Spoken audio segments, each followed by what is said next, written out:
आप सभी के साथ एक बार फिर से मैं हाजिर हूँ हमारे YouTube स्टेशन पर। हर रोज सोमवार से शुक्रवार कोशिश होती है बड़े मुद्दों को, उलझे हुए मुद्दों को साफ गोई से बिना शोर शराबे के समझने की।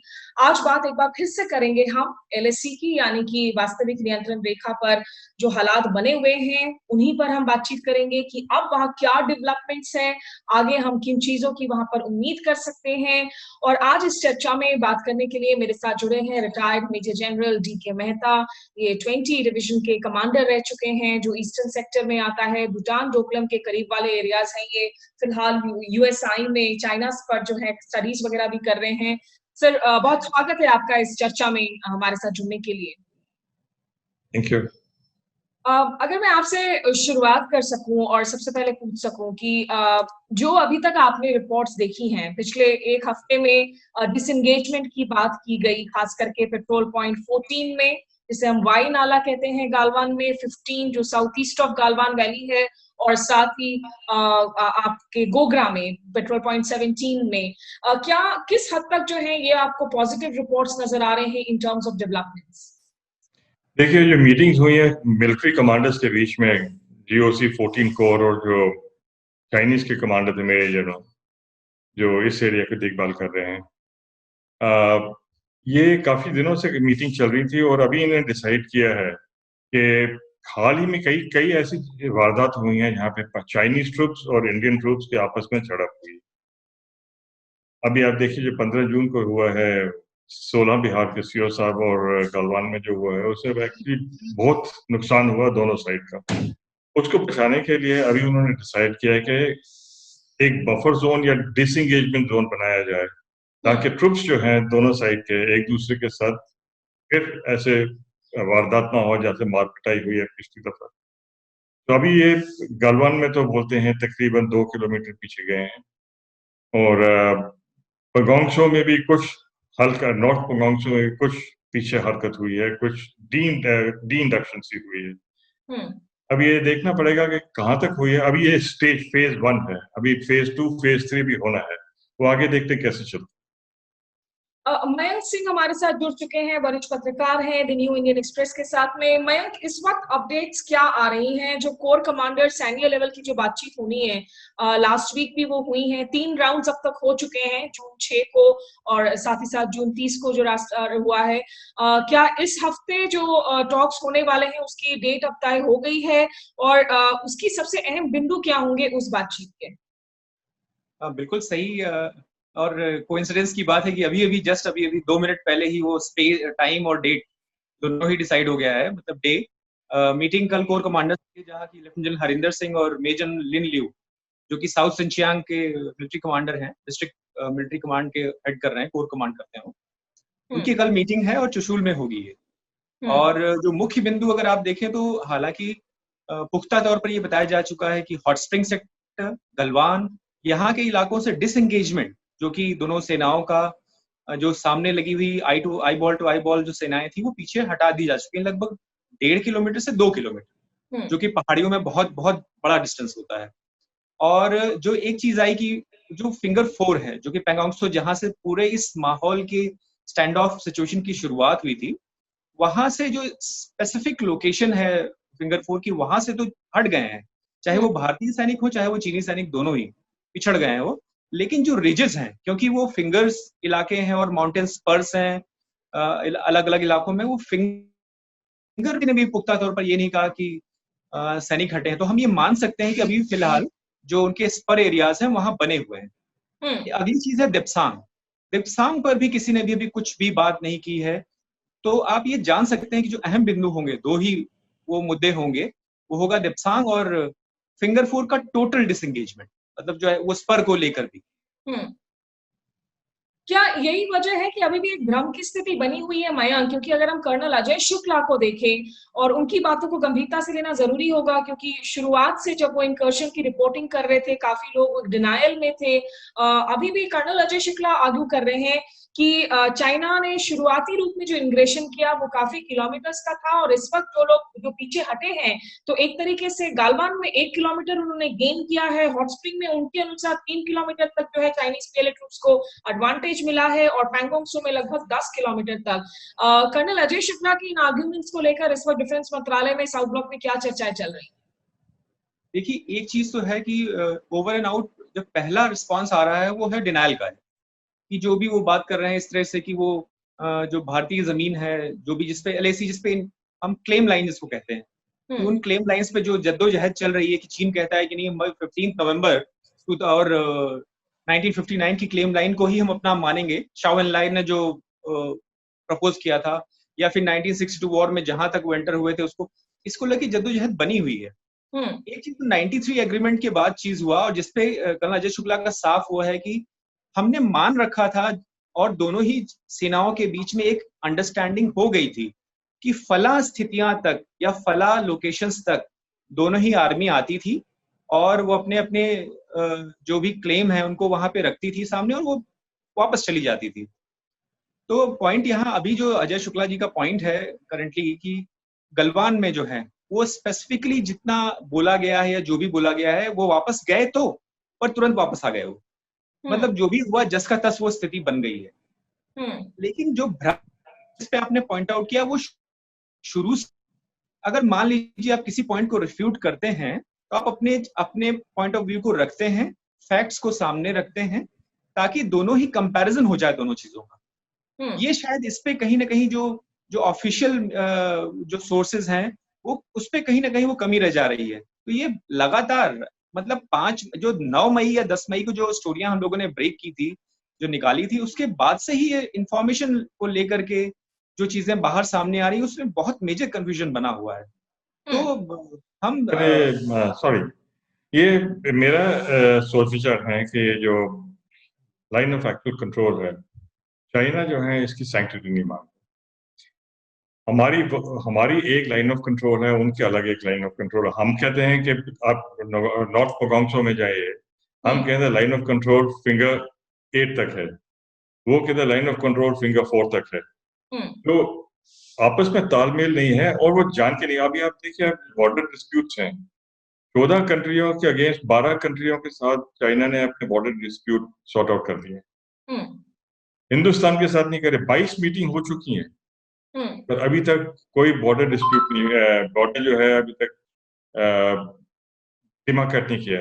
आज के मैं देख रहा था मीडिया में, हिंदुस्तान ने अभी मांगा है, उनसे मैप्स मांगे हैं कि उनकी क्या एलएसी के क्या अलाइनमेंट है, और वो अलाइनमेंट हम हो सकता हम ना मारे। तो ये एक्चुअली चलता रहेगा जब तक ये एलएसी जो है ये पूरी तौर पे डिमार्केट ना की जाए। ये तो जरूरी बात है ही कि इसको अगर आप पूरी तरह से आप डिमार्केट और डिलिनिएट नहीं कर देते हैं तो इस तरह के जो वारदातें हैं, जो वाकये हैं, वो आगे भी होते रहेंगे। मीर अमीना हमारे साथ जुड़ चुकी हैं, एचएस हमारे साथ जुड़ चुके हैं इस चर्चा में इस वक्त। लेकिन जनरल मेहता, थोड़ा सा अगर आप हमारे दर्शकों को एक्सप्लेन कर सके, क्योंकि अब जो थर्ड स्टेप है डी एस्केलेशन का, वो क्रूशियल हो जाता है, जहां कोर कमांडर्स लेवल की जो बातचीत में ये तय होगा कि दोनों ओर से कितनी सेनाएं पुल बैक होती हैं, आर्म्स, आर्टिलरी, एम्यूनिशन, जो टैंक्स डिप्लॉय किए हैं फॉरवर्ड पोजीशंस में, उसको पुल बैक करना है। लेकिन उसके पहले जो अभी तक डिसएंगेजमेंट हुआ है उसको फिजिकली वेरीफाई करना है। जब हम कहते हैं कि ये फिजिकली वेरीफाई होगा तो इसका प्रोसेस क्या होता है, ये अगर आप जरा समझा सकें हमें। ये वेरिफिकेशन जो है ऑन ग्राउंड फिजिकल होता है, जहां हमारे पेट्रोल जाती हैं, सैटेलाइट से होता है, एयर फोटोग्राफ से होता है, और टेक्निकल इनपुट से होता है। अभी आप देखिए हमारे इलाके में भी काफी यूएवीज डिप्लॉय की गई हैं, और वेरिफिकेशन जो है ये अभी आप देख लीजिए, हमारे जो सैटेलाइट इमेजरी है वो 0.5 मीटर्स तक की है। तो वेरिफिकेशन के लिए बहुत तरीके हैं। मैंने बताया फिजिकल है, इलेक्ट्रॉनिक है, सैटेलाइट है, एयर फोटोग्राफ्स हैं। तो ये चलता रहेगा जब तक ये कंप्लीट नहीं होता। क्या मयंक ये माना जाए कि ये वेरिफिकेशन प्रोसेस आज पूरा होगा कल की बातचीत के पहले? नहीं, इसको आप ऐसे मान के चलें कि देखिए, वेरिफिकेशन ये कहा गया था कि जब ये दोनों साइड्स अपना डिसएंगेज हो जाएंगी तो एक ज्वाइंटली वेरिफिकेशन होगा, ये तो कहा गया था। तो अभी जो खबरें आती हैं कि इस जगह से, अमूमन जगह से या फला जगह से डिसएंगेजमेंट हो गया है, तो वो हमें ये मान के रखना चाहिए कि उस ज्वाइंट वेरिफिकेशन से आया है, क्योंकि दोनों साइड वहां प्रेजेंट होंगी, दोनों साइड को ये जो रिलेटिव पॉइंट्स हैं वो सामने रखे जाएंगे, और उन रिलेटिव पॉइंट से जितनी दूरी बनानी थी उस पर तभी डिस्कस हो सकता है जब आमने सामने दोनों ही तरफ के ऑफिशियल्स हों। तो ये बेसिक, पहला तो ये है कि जो बेसिक 2 किलोमीटर का बफर जोन की बात हुई थी उसका डिस्कशन हुआ था, उस पर तो ज्वाइंट वेरिफिकेशन की बात हुई है। लेकिन फाइनली जो आपने एक अहम मुद्दा, देखिए 2 पॉइंट आपने अभी उठा दिए हैं कि एक कॉन्शियस डिसएम्बिग्यूटी, और दूसरा पॉइंट आप कह रही हैं कि जो डिसएंगेजमेंट के बाद जो पूरा मतलब डी एस्केलेशन एस्पेक्ट है, ओवरऑल 826 किलोमीटर के ऊपर जो टेंशन का माहौल बना हुआ है, उस पूरी बड़ी सिचुएशन को कैसे डी एस्केलेट किया जाएगा।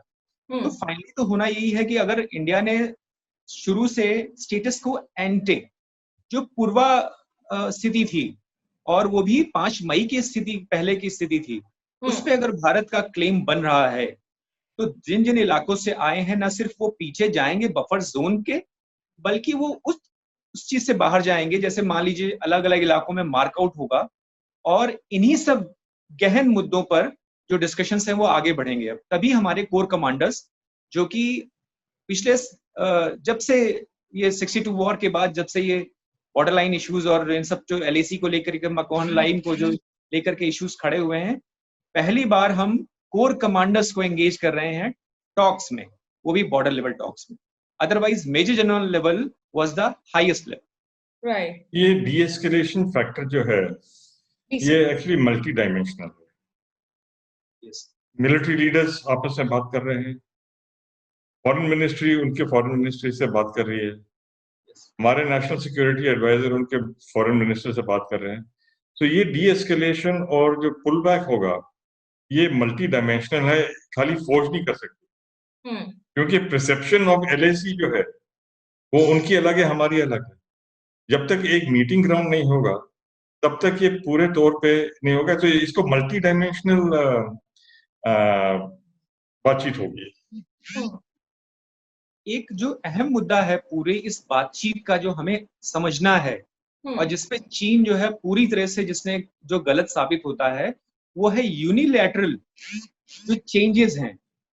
93 के बाद जितने बातचीत हुई, 5 बार जो समझौते हुए, मेमोरेंडम ऑफ अंडरस्टैंडिंग हुई, कॉन्फ्रेंस बिल्डिंग मेजर्स हुए, वो अगर 2 राष्ट्र आपस में बातें कर रहे हैं तो अमूमन माना यह जाता है कि दोनों ही एक दूसरे की बातचीत और एग्रीमेंट्स दोनों पर ही फेयर अमाउंट तक अग्री करेंगे और उन पे जस्टिफाइड तरीके से लागू जो चीजें हैं उनको मानेंगे। लेकिन यहाँ सीधे सीधे दिखता है कि चीन ने जो है यूनिलेटरल चेंजेस किए, और न सिर्फ वो चेंजेस किए, जो 2 अहम मुद्दे हैं LAC को लेकर, वो ये हैं कि कोई कंस्ट्रक्शन नहीं होगा, नंबर 1। नंबर 2, कोई भी वहां रात नहीं रुक सकता है, जो भी LAC के जोन्स हैं जहां आपके ओवरलैपिंग क्लेम्स हैं वहां पे। तो अगर आप ये देख लें कि फिंगर 4 पे कौन आके बैठा, गलवान में कौन आके बैठा, हॉट स्प्रिंग में कौन आके बैठा और दिप्सांग में कौन आया, तो क्या हम ये मान लें कि जो 2 राष्ट्र बातें करते हैं आपस में और CBM और MOU करते हैं, उन पर कोई राष्ट्र जब चाहे तब मुकर जाएगा? हमको ये बहुत बेहद जरूरी है ये चीज समझना और इस चीज को सबके सामने रखना कि क्या जब आज जी नहीं, पूरा कर लीजिए आप अपना, कि आज तक जब आज हो रही है, और 15 जून का जो घटना थी, वो 6 जून की जो पहली मीटिंग थी कोर कमांडर्स की, उसके बाद उसमें ये डिसाइड हो गया था कि हम अभी डिसएंगेज हो जाते हैं, जो आईबॉल टू आईबॉल टेंशन है उसको थोड़ा दूर कर लेते हैं, थोड़ा माहौल ठंडा होगा तो और आगे डिस्कशन करेंगे। 15 जून को जिस तरह से वेरिफिकेशन के लिए पार्टी गई थी और जो भी डिस्कशंस हो रहे थे उसमें मारपीट हुई, इतने लोगों की जान गई, 22 तक वो मीटिंग मतलब पूरी तरह से टेंशन में रही। 18 तक तो मीटिंग हुई, 18 के बाद मीटिंग बंद हो गई, 22 को फिर मीटिंग हुई, उसमें बेसिक एग्रीमेंट्स हुए, फिर आप 6 को पाते हैं, 6 जुलाई को एक मीटिंग हुई, तब फिर कहीं आपकी बात आगे बढ़ पाई है। तो क्या हम ये मान लें कि बीच बीच में जब होगा यूनिलेटरल चेंजेस, क्या चीन की तरफ से कर दिए जाएंगे? इस चीज ठीक पे है। थोड़ा कहीं कॉमन लाइन ड्रॉ इसी करिए। इसी से जनरल मेहता सवाल ये भी पैदा होता है कि एक तो चीन के रवैये को लेकर जो आपने बात की कि उनकी तरफ से जो हेजिटेशन है, मैप्स के डिलिनिएशन के प्रोसेस को भी उन्होंने अड़ंगा लगा रखा है 18 सालों से। यहाँ दूसरी तरफ है कि बार-बार यूनिलैटरली जो है पोजीशंस चेंज करने की बात करना। एचएस यहाँ हमें लिख रहे हैं कि is China trustworthy even if we agree on a boundary settlement will China not go back on its words, जिस बात का अभी मयंक जिक्र कर रहे थे। और इसमें मैं एक सवाल ये पूछना चाहूंगी कि जहां तक स्टेटस को एंटे का सवाल है, इसकी रेस्टोरेशन का जिक्र जो राष्ट्रीय सुरक्षा सलाहकार अजीत डोभाल और वांगी के बीच में बातचीत के बाद जो बयान जारी किए गए, उसमें इसका जिक्र नहीं था। स्टेटस को एंटे की डेफिनेशन को क्या दोनों पार्टियां आज एक ही पेज में खड़े होकर देख रही है, मान रही, क्योंकि अगर वो एक सेम तरह से डिफाइन नहीं करेंगी तो उसको इंप्लीमेंट कैसे करेंगे फिर? मयंक बोलिए आप जरा। I mean I am sorry I couldn't get the question general properly. Mehta, मैं आपसे पूछ रही हूँ कि रेस्टोरेशन ऑफ स्टेटस को एंटे अगर वो दोनों कंट्रीज एक तरीके से उसे डिफाइन नहीं करेंगे तो इंप्लीमेंट कैसे करेंगे? क्या आपको लगता है चीन is on the same page in defining it? Defining के लिए अभी जैसे मैंने आपको पहले बताया, हमने मैप मांगे उनसे, और जब तक वो मैप नहीं आते, जब तक दोनों कमांडर्स भी मिलते आपस में कि ठीक है, जैसे अभी जैसे मयंक ने बताया है कि बफर जोन बनाया है, ये स्टार्ट पॉइंट है। हो सकता है कि लेटर मैप्स आ जाए, बैठ के इकट्ठे बैठ के बातचीत करें कि भाई गिव एंड टेक हो सकता है इसके अंदर कुछ इलाके। अब ये क्यों आए हैं यहाँ पे बेसिकली, गलवान में क्यों आए हैं?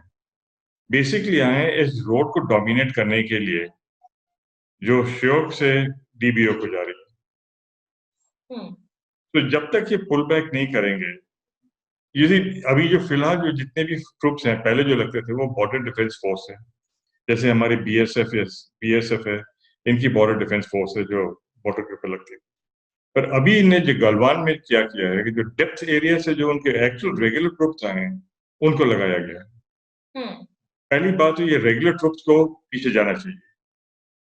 जो बॉर्डर डिफेंस फोर्स है, जो जिनके काम है वो बॉर्डर को डिफेंड करना, उसके साथ बातचीत करें। अभी क्या हो रहा है कि उन्होंने बॉर्डर डिफेंस फोर्स के साथ में रेगुलर पीएलए ट्रुप से डाल दिए।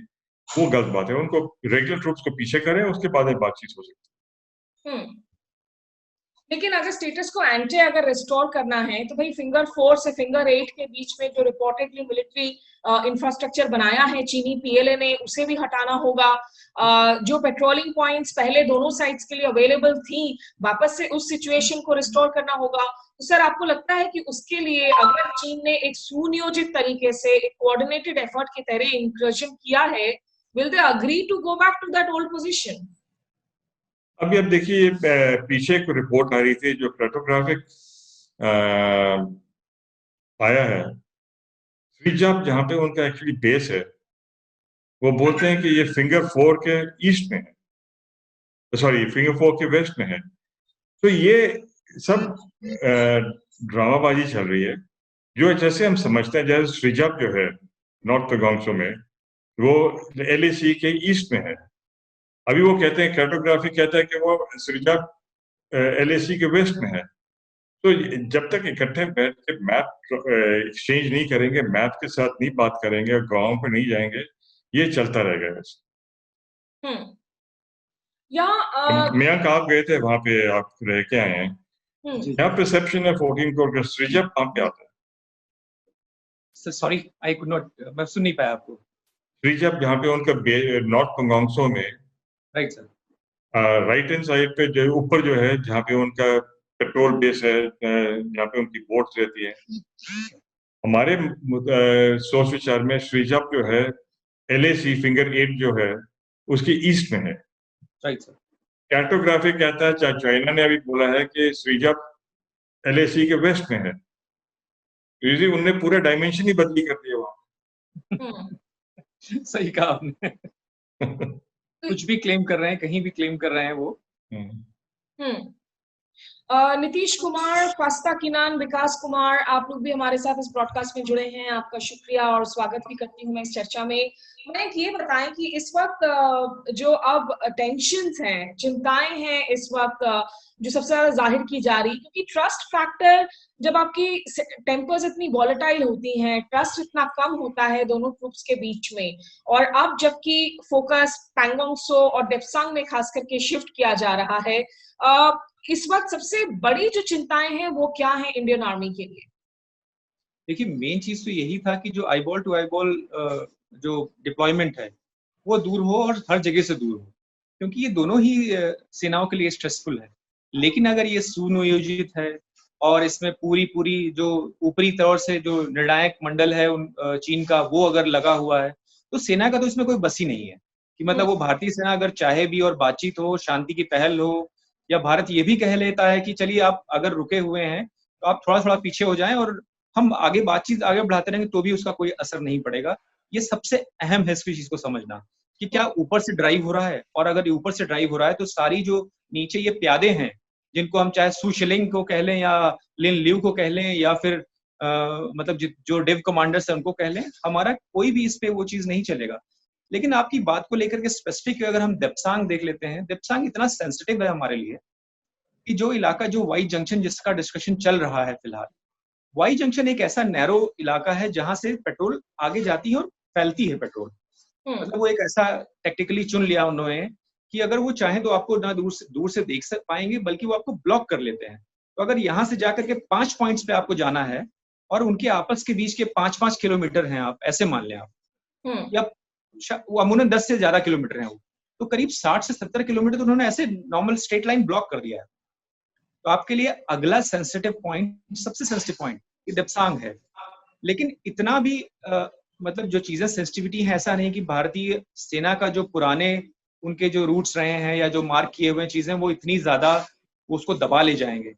वहां से 30 किलो, एक और जो सेंसिटिविटी वाला पॉइंट है, वहां से 30 किलोमीटर नॉर्थ की तरफ जो है वो डीबीओ है, दौलत बेग ओल्डी, जो हमारा एडवांस लैंडिंग ग्राउंड है, वो वहां पे है, जो कि उस इलाके के लिए बहुत स्ट्रेटेजिकली इंपॉर्टेंट है। मतलब सामरिक जो कुछ चीजें महत्व वाली चीजें हैं उनमें डीबीओ भी है। तो हमारे लिए जो सेंसिटिव पॉइंट वो ज्यादा सेंसिटिव है देप्सांग। और भारत की जो सेना है उस पर ना सिर्फ वो चुप्पी साधे हुए, बल्कि वहां बहुत सारी जो जो सोर्सेज बताते हैं, वहां बहुत सारे ऐसी चीजें कर दी गई हैं कि बैलेंस करने में बहुत वक्त नहीं आएगा। क्योंकि अगर उनकी तरफ से टैंक्स आए, उनकी तरफ से आर्टिलरी आई, तो यहाँ से बाकायदा और सहज तरीके से और बहुत ढंग से चीजें लगा दी गई हैं। ऐसा सेना वालों को कहना है कि किसी भी प्रकार का वहां एटलीस्ट देप्सांग पे कोई चांस नहीं लिया जाएगा।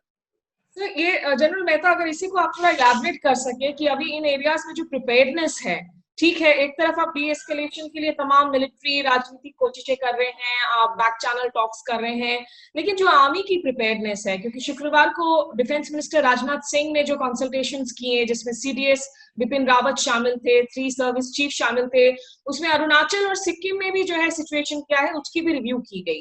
तो एक पूर्व फौजी के नजर से आपको क्या लगता है इस वक्त प्रायोरिटीज क्या होनी चाहिए in terms of preparedness in these affected areas? जो मेरे सोच विचार में था, एक्चुअली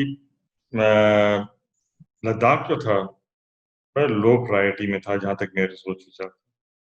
वो उनका क्लेम्ड एरिया है केमिंग डिस्ट्रिक्ट, तवांग और रेस्ट ऑफ अरुणाचल प्रदेश और बाकी जो वैलीज हैं, लोहित, सुबानश्री, पालोंग, वहां पे वनरेबिलिटीज दोनों की हैं।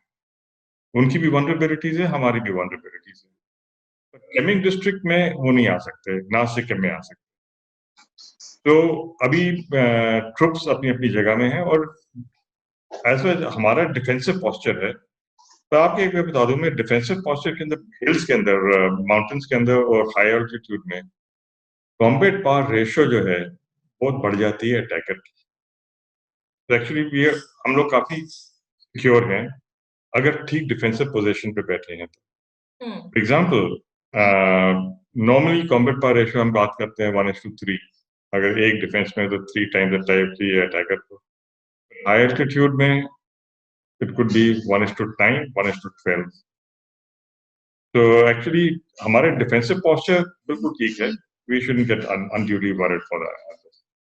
ओके सर, एक सवाल जो लोगों के मन में अभी भी छाया हुआ है, वो बार बार हमें पूछते हैं कि भाई एक तरफ अब आप लोग कह रहे हैं कि डिसएंगेजमेंट हो रहा है, एक हफ्ते में ये हुआ है और 2-3 पॉइंट्स में कंप्लीट हो गए हैं, कुछ पॉइंट्स में होने हैं, लेकिन अभी तक तो भाई जो पीएम का सबसे जो बयान था कंट्रोवर्शियल, जिसमें उन्होंने कहा कि कोई घुसा नहीं है, कोई चाइनीज हमारी टेरिटरी में नहीं है, तो जब कोई घुसा नहीं था तो डिसएंगेजमेंट किस बात की हो रही है, इसे लेकर बहुत लोग अभी भी सवाल पूछते रहते हैं, उस पर आप क्या कहेंगे? देखिए, ये मैंने बताया एलएसी की जो अलाइनमेंट है, परसेप्शन हमारी अलग है, उनकी अलग है। तो प्राइम मिनिस्टर ने जाकर जो स्टेटमेंट दी है वो बड़ा सोच विचार की दी होगी, क्योंकि हो सकता है हमारी परसेप्शन के मुताबिक वो हमारे इलाके में नहीं है। तो मैं रिएटरेट करता हूँ ये पॉइंट, जब तक मैप्स प्रिपेयर नहीं किए जाएंगे ये कहानी चलती रहेगी। और या फाइनल डिसएंगेजमेंट जो है, मेरे सोच विचार से अभी ऐसे थोड़ा बफर जोन बनाया है ताकि ट्रुप्स आपस में भिड़े ना। डिसएंगेजमेंट होगी बर्फ बढ़ने के पहले, बिकॉज उनकी lines of maintenance, internal line जैसे कहते हैं, बहुत लंबी हैं। इस फोर्स को सस्टेन करने के लिए बड़ा भारी लॉजिस्टिक सपोर्ट चाहिए। वो जैसे वो एक मैकेनाइज्ड डिवीजन ले आए हैं, एक मोटराइज्ड डिवीजन ले आए हैं, कुछ पीछे भी इन्हें जो एक्सरसाइज की है मार्च में, काफी ट्रुप्स हिंटरलैंड से भी आए हैं। तो ये जाएंगे पर अपने टाइम पे जाएंगे। और एक्चुअली हमें भी थोड़ा तैयार रखना पड़ेगा कि देखने के लिए कितने बैठे हैं, कितने गए हैं, कहाँ पे गए हैं। मयंक, एक तरफ जहाँ सर कह रहे हैं कि ये विंटर के पहले डिसएंगेजमेंट होना होगा लाइंस ऑफ कम्युनिकेशन के मद्देनजर, कहीं ना कहीं एक शायद ये ख्याल है कि निश्चित रूप से ये एक लॉन्ग हॉल प्रोसेस होगा, जुलाई अगस्त के पहले तक ये बताना मुश्किल है कि टाइमलाइन आखिरकार क्या होगी पूरे डिस्केलेशन के लिए या पूरे डिसएंगेजमेंट के लिए। लेकिन जो लार्जर क्वेश्चन है डिफेंस प्रिपेयर्डनेस को लेकर, आप रशिया जा रहे हैं, आप वहां आर्म्स एमिनेशन की डिलीवरी को स्पीड अप करने के लिए आप रिक्वेस्ट कर रहे हैं, आप कह रहे हैं कि अभी आप नए एयरक्राफ्ट खरीदेंगे, इन सारी चीजों में भी तो वक्त लगता है, तो ये पॉस्चरिंग के जरिए मद्देनजर से इम्पोर्टेंट हो जाता है या ये मैसेजिंग देने के लिए इम्पोर्टेंट हो जाता है कि we are preparing ourselves for any eventuality, कि भले ही जो भी नतीजा हो बातचीत का, लेकिन कोई भी सिचुएशन के लिए हम खुद को तैयार रख रहे हैं।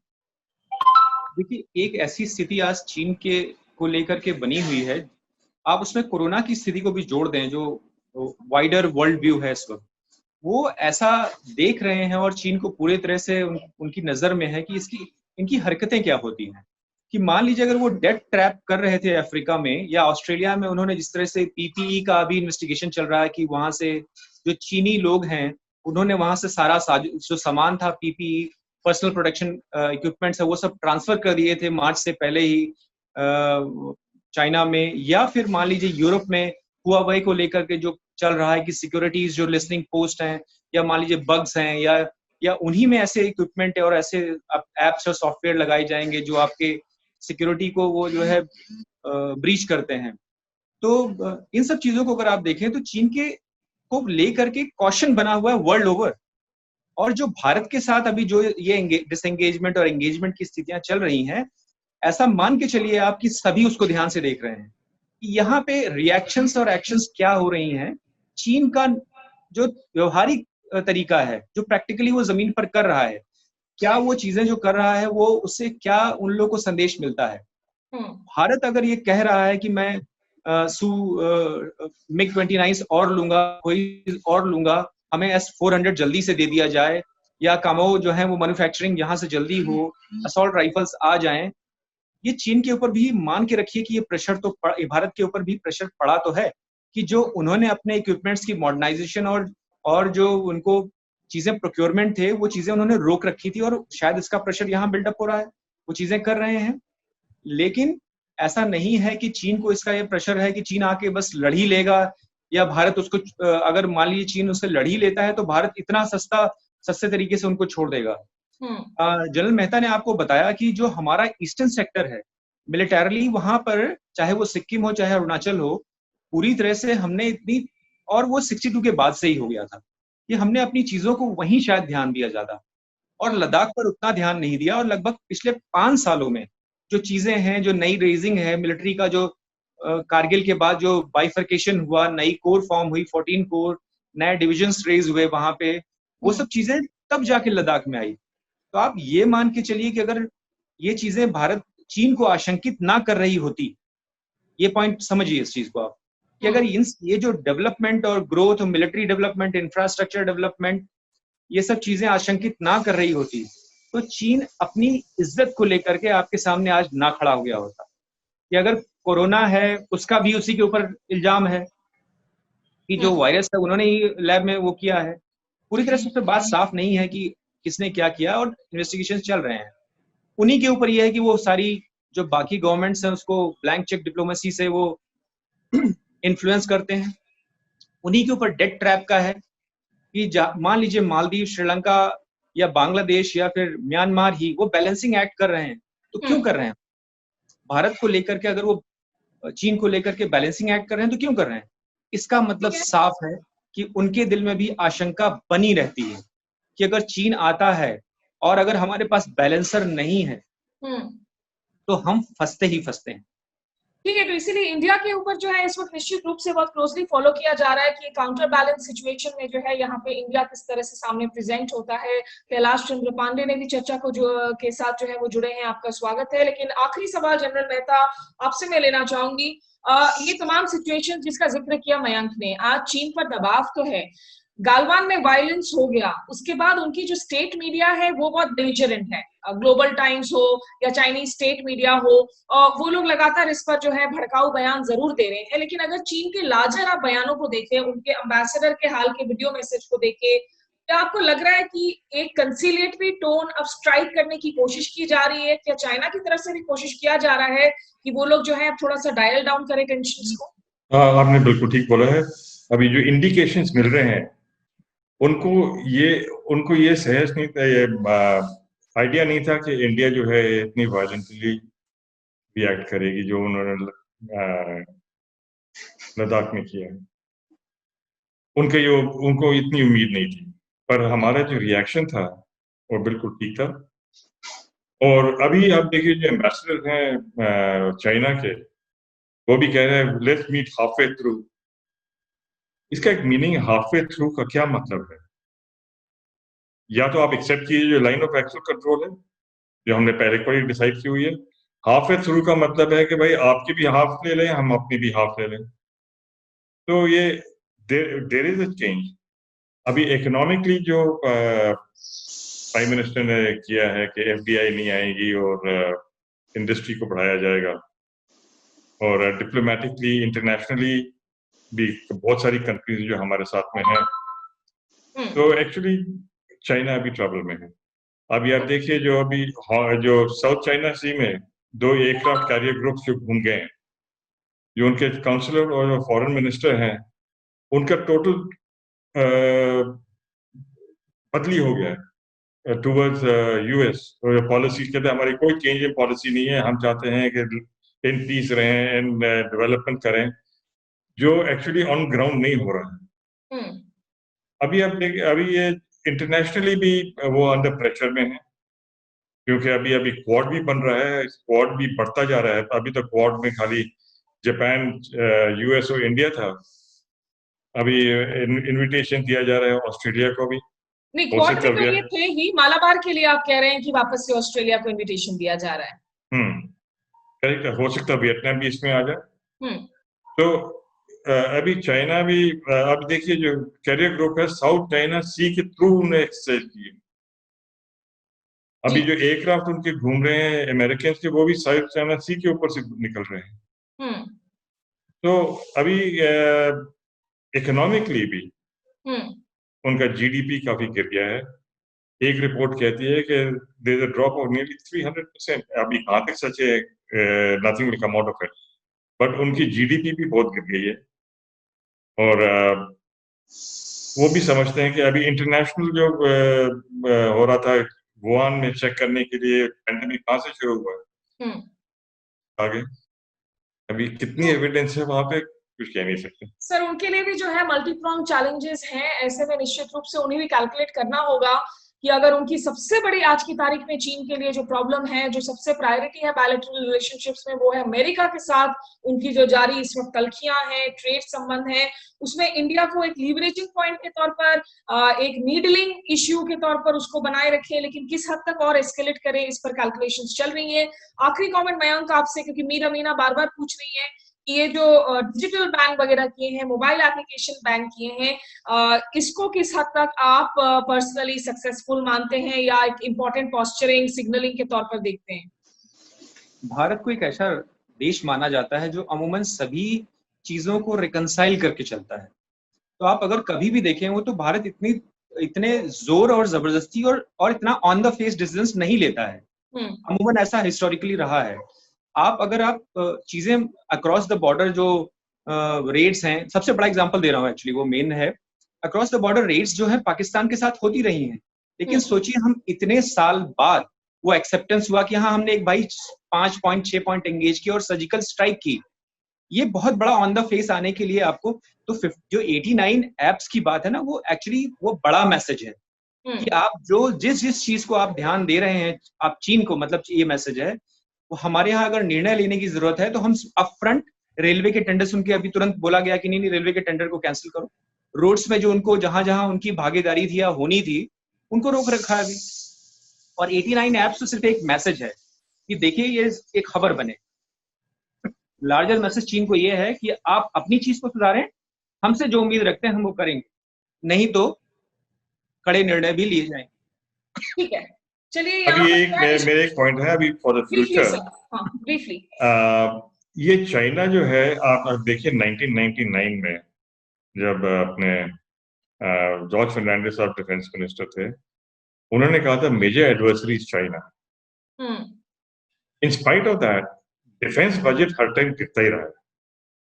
अगर आपको अपनी रियल पॉलिटिक्स करना है जहां पे आप you can exercise your power is by military means and by economic means. Economic means तो चल ही रहा है। मेरे सोच विचार से डिफेंस बजट को 1.4% से बढ़ाया जाए ताकि जो प्रोक्योरमेंट है उसमें थोड़ी बढ़ोतरी हो। Yeah, that's a fair point. In fact, इस महामारी के दौर में भी अगर हम चीन के डिफेंस बजट को देखें तो उसमें जो है कोई कटौती नजर नहीं आती, बल्कि बढ़ोतरी ही की जा रही है। और इंडिया में अभी जिस तरीके से जो हम प्रोक्योरमेंट्स करने की कोशिश कर रहे हैं, जाहिर सी बात है ये प्रोक्योरमेंट्स की जब तक सप्लाईज होंगी, डिलीवरी होंगी, तो इसमें बहुत वक्त लगता है, ये एक लॉन्ग ड्रॉन प्रोसेस होता है। तो आप बिल्कुल एक एस्केलेशन की स्थिति पर पहुंचकर जो है आप इन प्रोक्योरमेंट्स को नहीं कर सकते हैं। इसके लिए जरूरी होता है कि पहले से ये प्लानिंग चलती रहे।